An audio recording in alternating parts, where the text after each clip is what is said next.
തെങ്ങുംപൂക്കൽ വെച്ചിട്ട് ഞാൻ ഇന്നേ വരെ കഴിച്ചിട്ടില്ലാത്തൊരു സംഭവം ഉണ്ടാക്കാൻ പോവാണ്. അതിനു വേണ്ടി ഇളയ തെങ്ങുംപൂക്കലാണ് നമ്മൾ എടുത്തത്.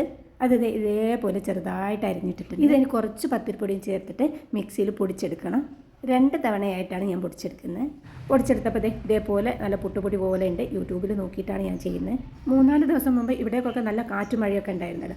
അപ്പോൾ അന്ന് എൻ്റെ വീട്ടിൽ മദ്രസ ബസാർ ആ ഭാഗത്തേക്ക് നല്ല കാറ്റാണ്, ചുഴലിക്കാറ്റ് പോലത്തെ കാറ്റാണ്. അപ്പോൾ ആ ഒരു ഏരിയയിൽ എത്രയോ വീട്ടിൻ്റെ മുകളിലേക്കൊക്കെ മരങ്ങൾ വീണിട്ടുണ്ട്. അതേപോലെ എൻ്റെ വീട്ടിൽ 2 തെങ്ങും കുറച്ച് കവുങ്ങൊക്കെ വീണ്.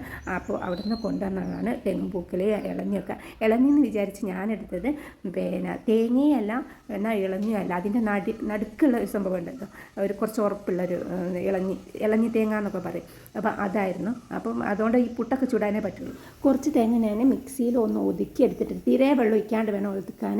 ഞാൻ കുറച്ച് വെള്ളം ഒഴിച്ച്, നമ്മൾ ഇളഞ്ഞി തേങ്ങയിൽ കുറച്ചൊരു വെള്ളത്തിൻ്റെ കണ്ടൻറ്റ് ഉണ്ടാവുമല്ലോ. അപ്പോൾ സാധാ തേങ്ങ ആണെങ്കിൽ കുറച്ച് വെള്ളം ഒഴിക്കുന്നതിന് കുഴപ്പമില്ല. ഇതിന് കൂടുതൽ വെള്ളത്തിൻ്റെ ഒന്നും ആവശ്യമില്ലാന്ന് തോന്നുന്നു. അപ്പോൾ എൻ്റെ അത് കുറച്ചധികം വെള്ളമായി പോയിട്ടുണ്ട്. ബാക്കി തേങ്ങ ഇതേപോലെ ചിരവി എടുക്കുന്നുണ്ട്. എന്നെ സഹായിക്കാൻ അയൽക്കുട്ടുന്നുണ്ട് കേട്ടോ. അപ്പോൾ എല്ലാ പണിക്കും അവന് കൂടും. ഇപ്പം നമ്മൾ സ്ത്രീകൾക്ക് 8ൻ്റെ പണി കിട്ടിയിരിക്കുകയാണ്. ഗ്യാസ് ഇപ്പം കിട്ടാനില്ലല്ലോ, യുദ്ധമായതുകൊണ്ട് ഗ്യാസ് വരുന്നില്ല. അപ്പോൾ എനിക്കൊക്കെ പറഞ്ഞാൽ ഗ്യാസൊക്കെ കിട്ടാൻ ബുദ്ധിമുട്ടാണ്. ഇനി വിറകടുപ്പ് തന്നെ തീ കിട്ടിയാൽ മതി. അങ്ങനെ പറമ്പിലൊക്കെ ഇറങ്ങി വിറകൊക്കെ എടുത്ത് കൊണ്ടുവന്ന് ഇപ്പോൾ തീ കിട്ടുകയാണ്. തെങ്ങുംപൂക്കൽ പുട്ട് റെഡി ആയിട്ടുണ്ട്.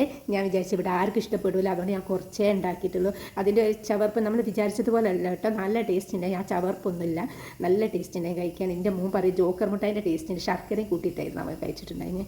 എപ്പോഴെങ്കിലും തെങ്ങുംപൂക്കൽ കിട്ടുകയാണെങ്കിൽ ഒഴിവാക്കേണ്ട. ഇതേപോലെ പുട്ടുണ്ടാക്കി കഴിച്ചത് നല്ല ടേസ്റ്റാണ്, ഹെൽത്തിയാണ്, നല്ല ബെനിഫിറ്റുള്ള സാധനമാണ്. അപ്പോൾ okay bye, thank you. Subscribe ചെയ്തേക്കണേ.